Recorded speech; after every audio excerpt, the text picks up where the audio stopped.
Okay, this is a Sphero. It's a robot called Spark Plus Sphero, and it's related to school. It runs from phone app, but it's quite easy to program, and it can be used in a number of different ways. It's scratch resistant. It has LED lights that can be programmed to change, but something that's important for us, it has a gyroscope and accelerometer, collision detection, and it's quite useful. And it can be used in a number of areas. And I'm just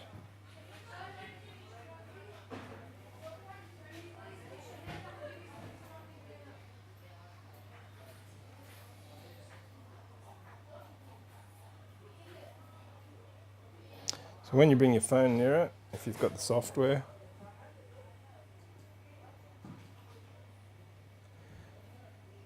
then our robot is now connected.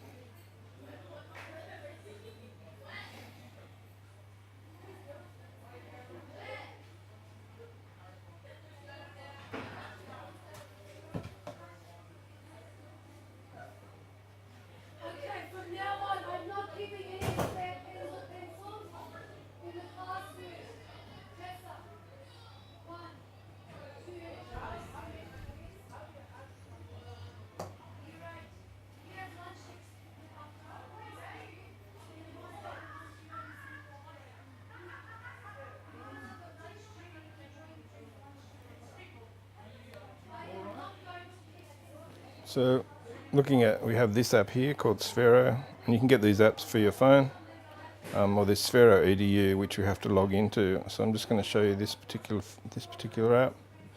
If you bring it near the Sphero, you'll see lights. It's connecting, the phone's online, and just ignore the, so we want to play.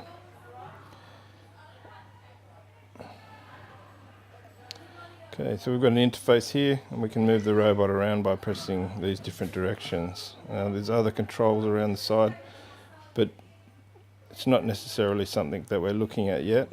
We've only got one, and we have an adapter to attach to a computer, and we have the charging module that the robot sits in, and that the bottom lights up once that's connected properly. There are some interesting things going on with this robot. So for starters, it's charging by induction. This coil here, a little bit like the new iPhones do. We've got, okay, so moving it around.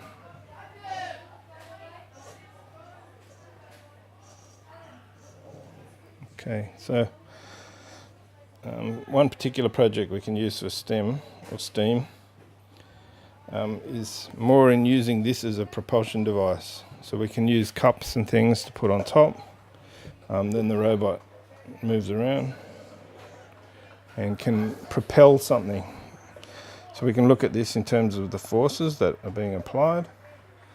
I'm not going to do it now, but there's quite a few other things here we can do. The accelerometer has some possibilities, and we're looking at currently working with the sensors. When this object is moved, it can actually be mapped in space on the screen, which is the program to log into. So actually making square in space can actually map it out on your phone, and that's something we're investigating at the moment. But as I say, we've only got one. Some schools have sets of these, sets of 20 or 16. That's a possibility we're looking at currently, trying to work out where in the curriculum we could use something like this. Teachers have a little bit of difficulty working with forces and physics and trying to explain things, so this could be a way that could be done. Okay.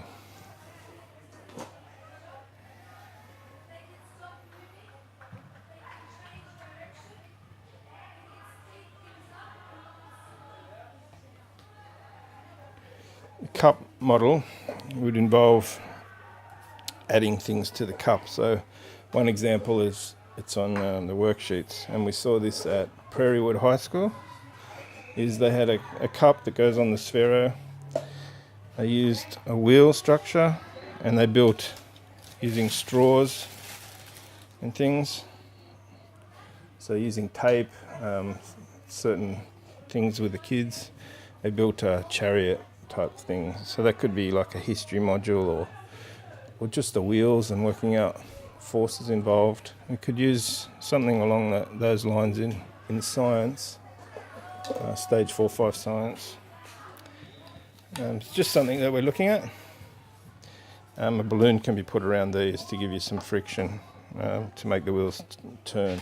Just a rubber track part of a balloon that you put over and then cut with scissors, and it stays as a ring around the outside. But just something interesting we're working on at the moment.